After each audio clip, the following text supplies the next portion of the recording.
তারা দুটা লোক খেলার চেষ্টা করছে, এই মুহূর্তে তারা গোলের ব্যবধান কমিয়ে আনার জন্য চেষ্টা, সেটা কিন্তু করে যাচ্ছে, কিন্তু হচ্ছে না।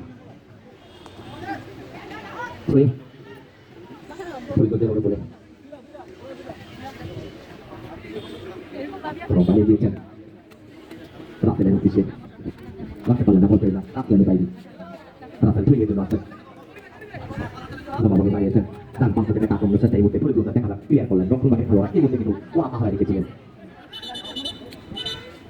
এখন খেলোয়াড়ের পরিবর্তন এই মুহূর্তে ফরিদুল্লাহ বিক্রি করে দেন।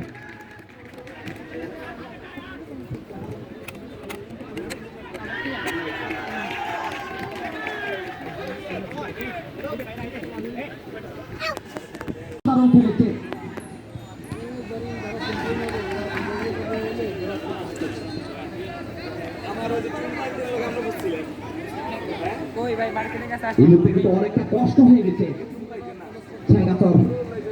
সরকারি ডিগ্রি কলেজের এই ম্যাচ ফিরে এসে লিগ নিয়ে গোলের ব্যবধান বাড়িয়ে প্রায় টিকে থাকা অত্যন্ত কষ্ট, যদি কোনো নাটকতার সৃষ্টি না হয়। দেখা যাক শেষ পর্যন্ত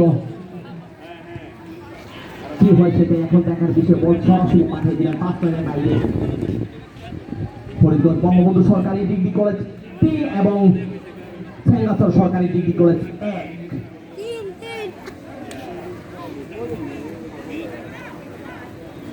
লম্বাভাবে বাড়িয়েছেন, আর একটা আক্রমণের চেষ্টা ফরিদগঞ্জের বাম প্রান্ত থেকে ভিতরে ঢুকেছেন, বল দিয়ে দেখা কি হয় শেষ পর্যন্ত। ছল সুযোগ কিন্তু এসেছিল, ক্লিয়ার করলেন।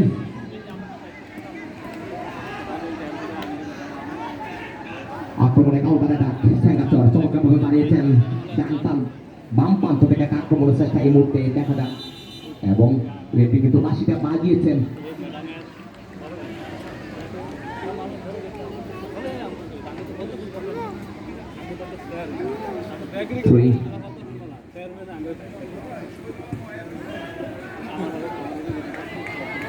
বল চলে যায় টাচ লাইনের বাইরে। 3 ছেঙ্গাচর সরকারি ডিগ্রি কলেজের অনুকূল তাকে দিলেন, রাখতে পারলেন না, বল চলে যায় টাচ লাইনের বাইরে।